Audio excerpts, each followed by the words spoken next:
আউযুবিল্লাহি মিনাশ শাইতানির রাজিম বিসমিল্লাহির রহমানির রহিম। সুপ্রিয় শিক্ষার্থী, আশা করি তোমরা সকলেই ভালো আছো, সুস্থ আছো এবং নিরাপদে আছো। আলহামদুলিল্লাহ, আল্লাহর অশেষ রহমতে আমিও ভালো আছি। ইমাম গাজ্জালি বিশ্ববিদ্যালয় কলেজের পক্ষ থেকে অনলাইন ক্লাসে আবারও তোমাদেরকে স্বাগতম জানাচ্ছি। আমি আজ ডিগ্রি প্রথম বর্ষ অর্থাৎ বিবিএস ফার্স্ট ইয়ার এর প্রিন্সিপাল অফ অ্যাকাউন্টিং এই বিষয়ের উপর আলোচনা করব। আজকে আমি যে চ্যাপ্টার নিয়ে আলোচনা করব, চ্যাপ্টারটা হচ্ছে 4 দিয়ে, এবং এই চ্যাপ্টারের নাম হচ্ছে ওয়ার্কশিট। এই ওয়ার্কশিট চ্যাপ্টার থেকে আমি একটা অঙ্ক তোমাদের সলিউশন করে দেখাবো। আমি প্রথমে অঙ্কটা পড়ছি। The trial balance of the RK Parivahan Private Limited for the year ended December 31st, 2014 is as follows. 2014 সালের 31 ডিসেম্বর তারিখে RK পরিবহন প্রাইভেট লিমিটেডের একটা ব্যালেন্স শিট দেওয়া আছে, ট্রায়াল ব্যালেন্স দেওয়া আছে, রেয়াল দেওয়া আছে।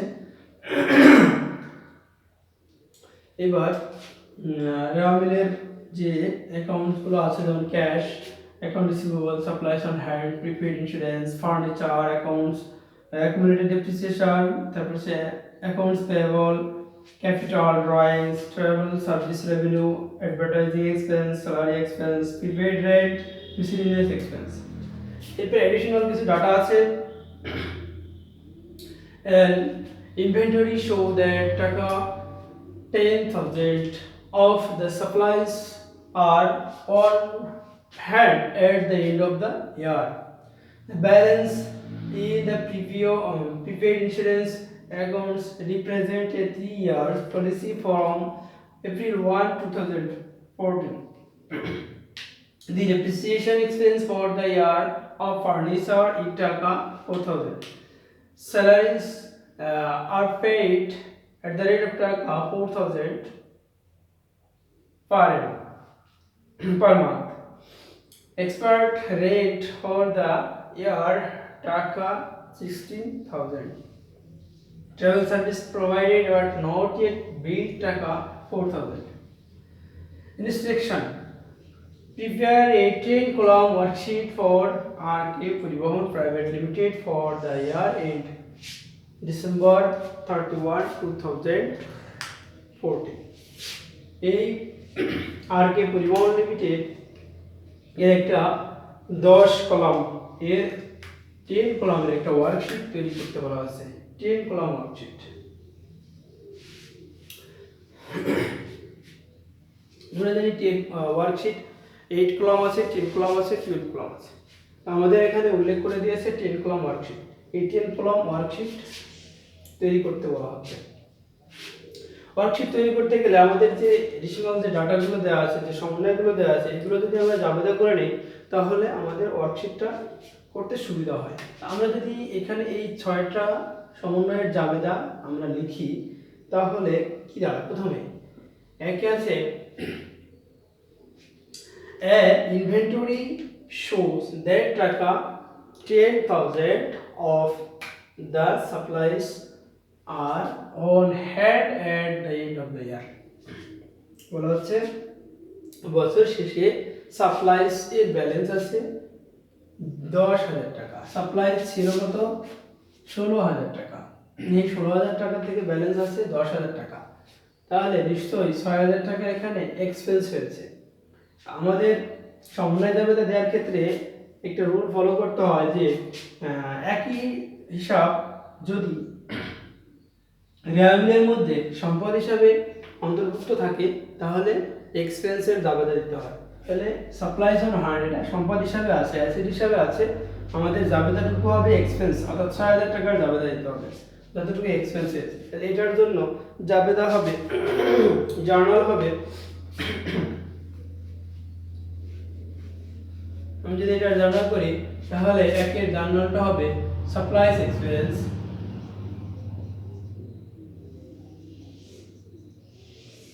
আর সাপ্লাইস অন হ্যান্ড।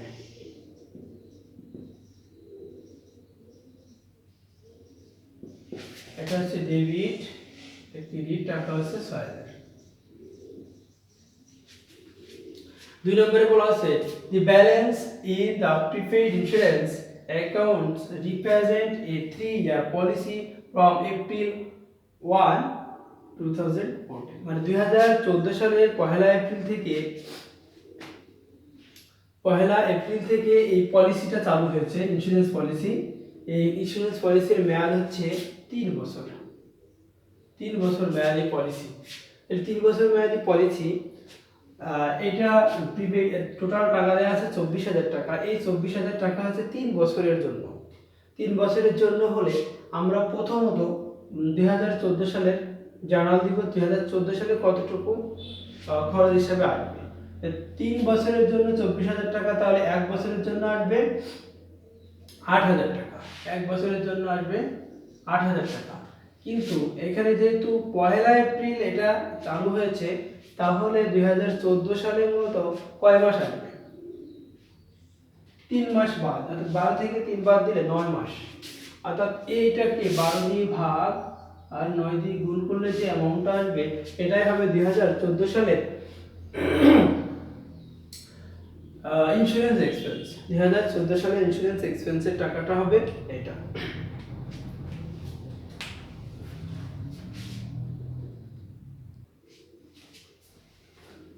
প্রিয় শিক্ষার্থী, তাহলে ইন্স্যুরেন্স এর যে হিসাবটা আমরা করলাম, ইন্স্যুরেন্স টোটাল টাকা ছিল 24,000, এটা 3 বছরের জন্য। আর আমাদের 2014 সালের কতটুকু খরচ হিসাবে আসবে এটাও অ্যাসেট হিসাবে আছে। অ্যাসেট হিসাবে থাকলে এক্সপেন্সের যাবে না, এক্সপেন্স কতটুকু সেটা ক্যালকুলেশন করব। আমাদের 24,000 টাকা 3 বছরের জন্য, তাহলে 1 বছরের জন্য আসবে 8,000 টাকা। কিন্তু 2014 সালে স্টার্ট হয়েছে পহেলা এপ্রিল থেকে, তাহলে জানুয়ারি ফেব্রুয়ারি মার্চ 3 মাস শেষ, অর্থাৎ 12 থেকে 3 মাস শেষ হলে 9 মাস। এই 9 মাসের জন্য আসবে 6,000 টাকা। তাহলে ইন্স্যুরেন্স এক্সপেন্স হচ্ছে 6,000 টাকা, প্রিপেইড থেকে কমে যাবে 6,000 টাকা। এরপরে আসি আমরা 3 নাম্বার। 3 নাম্বার যে এক্সপেন্স, 3 নাম্বার যে সম্মানটা the depreciation expense for the year furniture. ফার্নিচারের যে ডেপ্রিসিয়েশনের যাবে দা ফার্নিচারের জন্য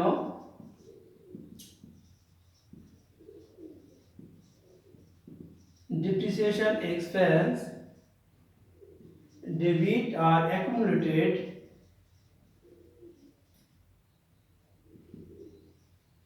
depreciation expense and depreciation furniture, এটা হলো ক্রেডিট টাকা 4,000 টাকা।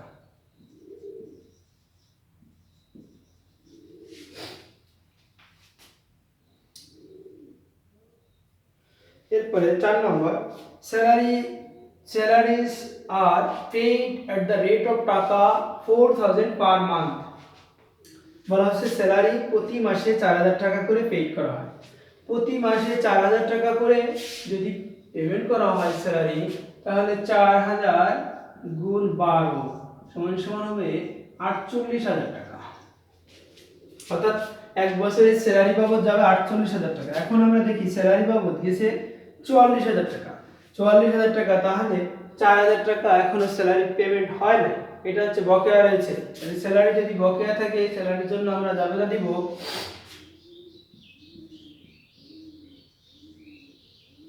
স্যালারি এক্সপেন্স ডেবিট আর স্যালারি পেয়েবল।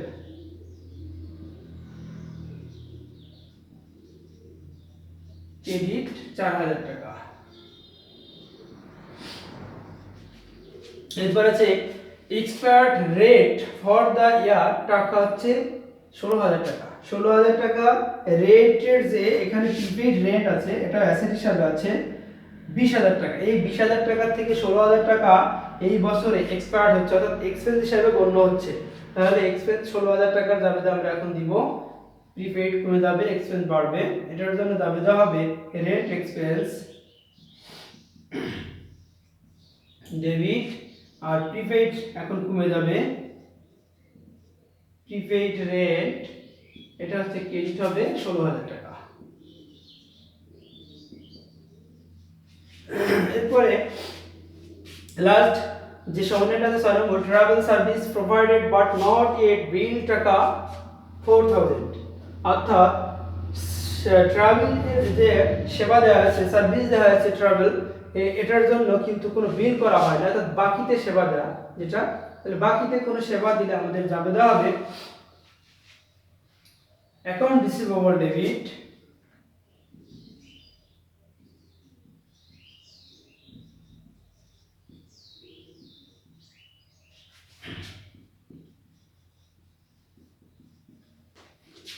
আর হচ্ছে ট্রাভেল সার্ভিস।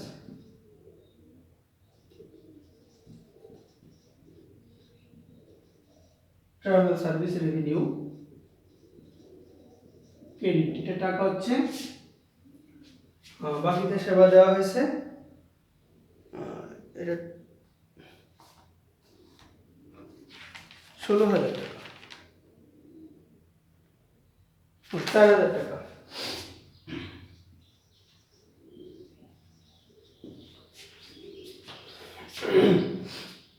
এটাই আমাদের এই সমন্বয় যাবে যা। এখন ওয়ার্কশিট মূলত যে 10 কলাম ওয়ার্কশিটের কথা বলা হয়েছে, আমাদের এখানে সমন্বয়ের ঘর পড়বে adjusted trial balance, income statement, balance sheet. এইভাবে করে আমরা এই ঘরগুলো করব এবং এই যে সমন্বয়গুলো অ্যাডজাস্ট করব যার যার সাথে সমন্বয় আছে। যেমন এই প্রথম সমন্বয়টা সাপ্লাইজ অন হ্যান্ড আর সাপ্লাইজ এক্সপেন্স। আমি যদি একটু আলোচনা করে নিই তারপরে সুবিধা হবে। সাপ্লাইজ অন হ্যান্ড এটা ক্রেডিট হয়েছে, এখানে সাপ্লাইজ অন হ্যান্ড ডেবিট আছে, তাহলে এখানে যদি ক্রেডিট হয় 6,000 টাকা ক্রেডিট হয় মানে এখান থেকে কমে যাবে, তাহলে এই পাশে আমাদের অ্যাডজাস্টেড ট্রায়াল ব্যালেন্সের একটা ঘর করব। ঘর করলে ক্রেডিট দিকে বসবে এই 6,000 টাকা, এই 16,000 থেকে 6,000 টাকা ক্রেডিট হওয়া মানে কমে যাওয়া, তখন ব্যালেন্স থাকবে 10,000। এইভাবে যে সমন্বয়গুলো আমরা লিখছি প্রতিটা সমন্বয় আমরা অ্যাডজাস্ট এখানে প্রতিস্থাপন করে 10 কলাম ওয়ার্কশিটটা করব।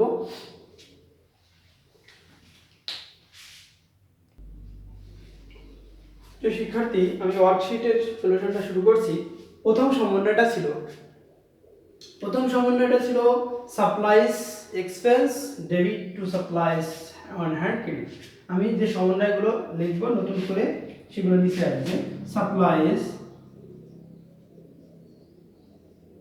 এক্সপেন্স, এটা হচ্ছে ডেবিট 6,000 টাকা, আর এর বিপরীতে সাপ্লাইজ অন হ্যান্ড এখানে আছে, এটা হচ্ছে ক্রেডিট 6,000 টাকা।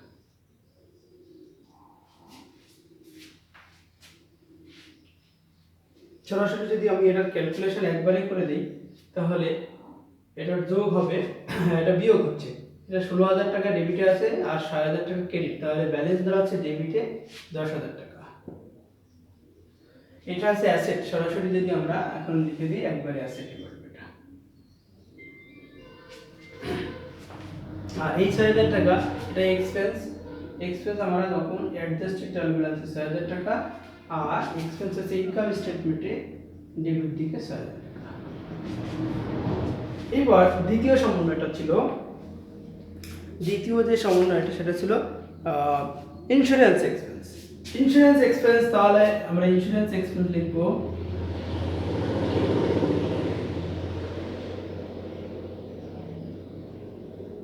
ইন্স্যুরেন্স এক্সপেন্স ডেবিট 6,000 টাকা আর ইন্স্যুরেন্স প্রিপেইড ইন্স্যুরেন্স ক্রেডিট 6,000 টাকা। এটাও যদি আমরা একবারে ক্যালকুলেশনটা মানে করে ফেলি তাহলে কি হচ্ছে, 24 থেকে 6,000 বাদ যাচ্ছে, থাকছে 18,000 টাকা। এই 18,000 টাকা এটা অ্যাসেট হিসাবে থেকে যাবে অ্যাসেটের ঘরে, আর এই 6,000 টাকা এটা এক্সপেন্স, এটা হচ্ছে অ্যাডজাস্টেড ট্রায়াল ব্যালেন্সে ডেবিট দিকে বসার পরে ইনকাম স্টেটমেন্ট এবং ব্যালেন্স শিট দুইটা ভাগে ভাগ। অ্যাডজাস্টেড ট্রায়াল ব্যালেন্সের ফিগারগুলো দুইটা ভাগ হয়ে যাবে, হয় সেটা ইনকাম স্টেটমেন্টে যাবে না হয় ব্যালেন্স শিটে যাবে। তাহলে এই 6,000 টাকা এটা হচ্ছে ইনকাম স্টেটমেন্টের ডেবিট দিকে যাবে। এবার 3 নম্বর সমন্বয়টা ছিল ডেপ্রিসিয়েশন এক্সপেন্স।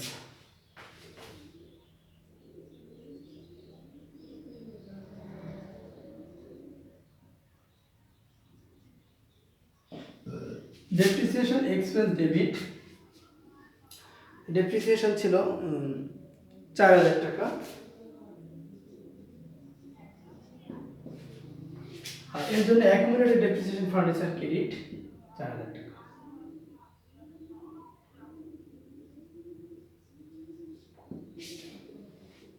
এটাও আমরা এখন দেখি। অ্যাকুমুলেটেড ডেপ্রিসিয়েশন ছিল ক্রেডিট, হয়েছে ক্রেডিট, ক্রেডিটে যোগ করে 12000 টাকা ক্রেডিট দিকে বসবে, আর এটা হচ্ছে দায় দিকে চলে যাবে 12000 টাকা ব্যালেন্স শিটের ক্রেডিট পাশে। আর এদিকে এই 4000 টাকা এটা আছে এক্সপেন্স ইনকাম স্টেটমেন্টের ডেবিট দিকে বসবে 4000 টাকা। এরপরে পরের সামান্যটা ছিল স্যালারি এক্সপেন্স, স্যালারি যে বকেয়া ছিল, স্যালারি এক্সপেন্স এটা ডেবিট আর স্যালারি পেয়েবল। তো স্যালারি এক্সপেন্স আছে, স্যালারি পেয়েবল লিখলে হচ্ছে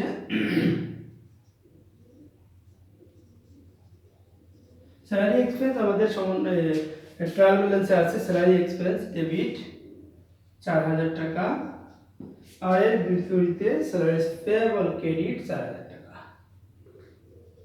এখন দেখি স্যালারি আছে ডেবিট দিকে 44, আর নতুন করে অ্যাডজাস্টিং এ আবার 4 আর 44 এ 48000 টাকা। এটা হচ্ছে অ্যাডজাস্ট ট্রায়াল ব্যালেন্সের ডেবিট দিকে, আর এটা এক্সপেন্স হওয়ার কারণে ইনকাম স্টেটমেন্টের ডেবিট দিকে 48000 টাকা।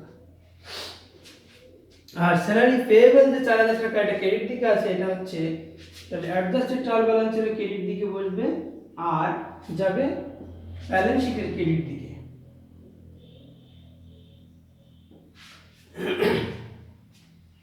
এরপরে নেক্সট যে সামান্যটা ছিল এক্সপায়ার্ড রেন্ট ফর দ্য ইয়ার, অর্থাৎ রেন্টের যে প্রিপেড রেন্ট ছিল এটা এক্সপায়ার্ড হয়েছিল 16000 টাকা, এটার জাবেদা দিয়েছিলাম rent expense, rent expense debit 16000 টাকা, আর প্রিপেড রেন্ট ক্রেডিট 16000। এখানে ব্যালেন্স থাকতেছে 4000 ডেবিট, এই 4000 টাকা অ্যাসেট হিসেবে থেকে যাচ্ছে, অ্যাসেট হিসেবে ব্যালেন্স শিটের ডেবিট দিকে, আর বাকি 16000 টাকা এইটা হচ্ছে এক্সপেন্স হিসাবে আগে অ্যাডজাস্টেড ট্রায়াল ব্যালেন্সের ডেবিট দিকে, আর তারপর হচ্ছে ইনকাম স্টেটমেন্টের ডেবিট দিকে।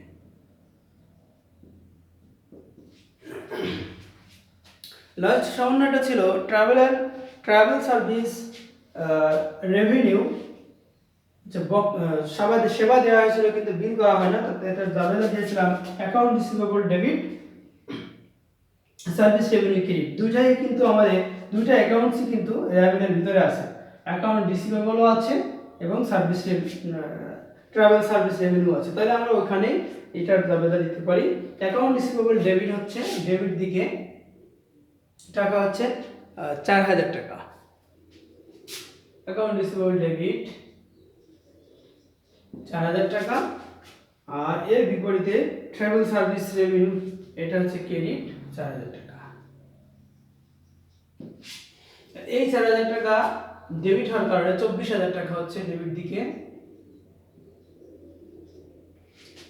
24000 টাকা এটা অ্যাসেট হিসাবে চলে যাবে ব্যালেন্স শিটের ডেবিট দিকে। আর এদিকে সার্ভিস যে রেভিনিউ যেটা এটা ক্রেডিটে ছিল 1,60,000, আবার নতুন করে ক্রেডিট হয়েছে 4, তাহলে 1,64,000 ক্রেডিট দিকে। এটা হচ্ছে ইনকাম স্টেটমেন্টের ক্রেডিট দিকে।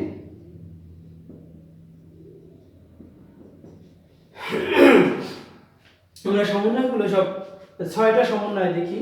ডেবিটে 1 2 3 4 5 6, ক্রেডিট 1 2 3 4 5 6, 6টা সমন্বয় আমাদের প্রতিস্থাপন করা হয়ে গেল। এবং 6টা সমন্বয় করার পরে এই সমন্বিত করার পরে সমন্বিত অ্যাডজাস্টেড ট্রায়াল ব্যালেন্সও পোস্টিং দিলাম 6টা 1 2 3 4 5 6 7 8 9, 1 2 3 4 5 6 7 8 9।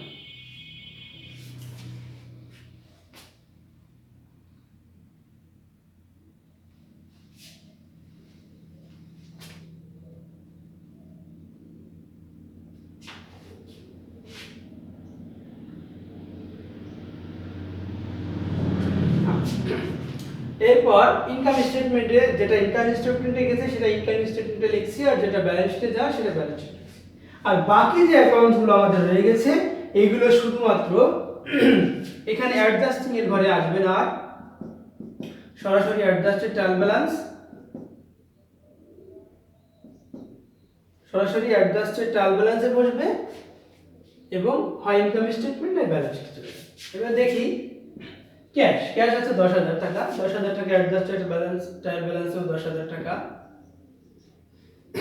এটা হচ্ছে অ্যাসেট হলে এখানে 10,000 টাকা।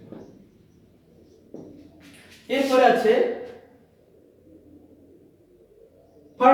ফার্নিচারের এখানে ফার্নিচার ও অ্যাডজাস্টেড এর ঘরে 56,000 টাকা ডেবিট আছে, 56,000 টাকা, এটা চলে যাবে ব্যালেন্স শিটে 56,000 টাকা। এরপরে আছে অ্যাকাউন্টস পেয়েবল, এটা ক্রেডিট দিকে আছে, ক্রেডিট দিকে আছে অ্যাকাউন্টস পেয়েবল 8,000 টাকা, এটা ক্রেডিট দিকে, তাহলে 8,000 টাকা অ্যাডজাস্টেড ট্রায়াল ব্যালেন্সের, আর এটা হচ্ছে লায়াবিলিটিস হওয়ার কারণে ব্যালেন্স শিটের ক্রেডিট দিকে 8,000 টাকা। এরপর আছে ক্যাপিটালটাও আছে ক্রেডিট দিকে 1,52,000, এটাও চলে যাবে ক্রেডিট দিকে 1,52,000। এরপর আছে ড্রয়িংটা হচ্ছে ডেবিট দিকে আছে, তাহলে আমরা ডেবিট দিকে লিখব 32,000।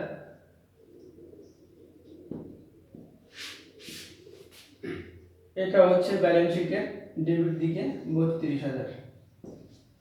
এরপরে আছে অ্যাডভার্টাইজিং এক্সপেন্স 4,000 টাকা আছে, 4,000 টাকা অ্যাডজাস্টেড ট্রায়াল ব্যালেন্সের ডেবিট দিকে 4,000 টাকা, আর এটা চলে যাবে ইনকাম স্টেটমেন্ট ডেবিট দিকে, যেহেতু এটা এক্সপেন্স 4,000 টাকা।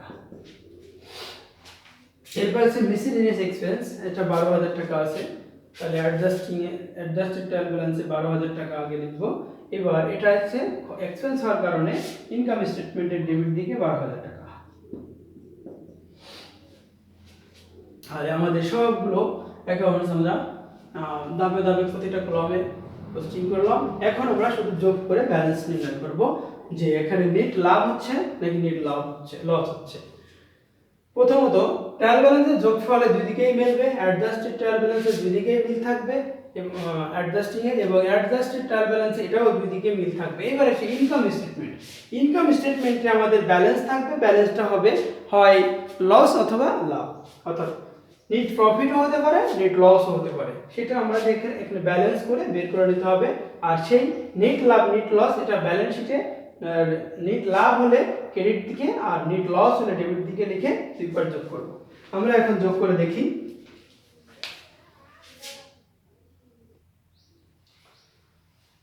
শিক্ষার্থী, আমাদের এই অঙ্কের যে যোগফলগুলো আমরা লিখলাম, ট্রায়াল ব্যালেন্সের যোগফল হচ্ছে 3,28,000 টাকা, অ্যাডজাস্টিং এর যোগফল পাচ্ছি 40,000 টাকা, অ্যাডজাস্টেড ট্রায়াল ব্যালেন্সের যোগফল 3,40,000 টাকা, এবং ইনকাম স্টেটমেন্টে এসে দেখলাম আমাদের ইনকাম ছিল টোটাল 1,64,000, আর যার কারণে এদিকে ডেবিট দিকে কম, যতটুকু কম ছিল ততটুকুই লাভ, অর্থাৎ 68,000 টাকা নেট প্রফিট। এই নেট প্রফিট হচ্ছে ক্যাপিটালের সাথে যোগ হওয়ার কারণে আমাদের যোগ হয়, এই জন্য ব্যালেন্স শিটের ক্রেডিট দিকে 68,000 টাকা, আর এইদিকে আমাদের যোগফল 2,44,000 টাকা। এটাই হচ্ছে আমাদের 10 কলাম ওয়ার্কশিট। এভাবে আমরা পরীক্ষায় 10 কলাম ওয়ার্কশিটটা যদি পরীক্ষা আসে তাহলে এভাবে সলিউশন করব। সুপ্রিয় শিক্ষার্থী, তোমাদের সুস্বাস্থ্য এবং দীর্ঘায়ু কামনা করে আমি আজকের ক্লাসের আলোচনা এখানে শেষ করছি। আল্লাহ হাফিজ।